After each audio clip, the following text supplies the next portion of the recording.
எங்களுக்கு தெரியாம யாரோ நம்ம வயல்ல வந்து வாழைக்கட்டையெல்லாம் வெட்டி வெட்டி கீழே போட்டுட்டாங்க. என்னடா அதுன்னு பார்த்ததுக்கு அப்புறம் தான் தெரியுது வாழை கட்டை எடுத்தாங்க, இன்னொரு இடத்துல கட்டை போடலாம் அப்படின்னு சொல்லிட்டு.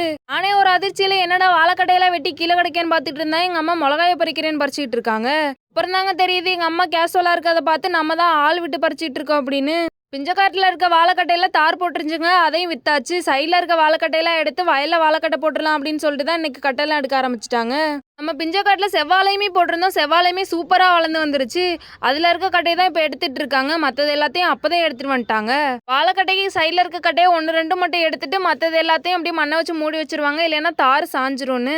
எடுத்து போட்ட கட்டையை எல்லாமே பதிச்சு வைக்கிற அளவுக்கு மேலே இருக்கிறதெல்லாம் வெட்டிட்டு வேற எல்லாத்தையும் வெட்டி நீட் பண்ணி வச்சுட்டு இருந்தாங்க. அதுக்குள்ளே எங்கள் அம்மா ஒரு மரத்தை தேடி எடுத்துட்டு இதை நான் வீட்டுக்கு கொண்டு போகிறேன் வெட்டி கொடுங்கன்னு வாங்கிட்டு வந்துட்டாங்க.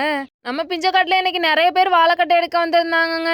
அவங்க பாட்டுக்கு அவங்க வேலையை பார்த்துட்டு இருக்கட்டும், நம்ம வீட்டை பக்கம் கிளம்பலாம் அப்படின்னு சொல்லிட்டு வீட்டுக்கு தேவையான வாழைக்கட்டையை எடுத்துக்கிட்டு வந்துட்டோம்.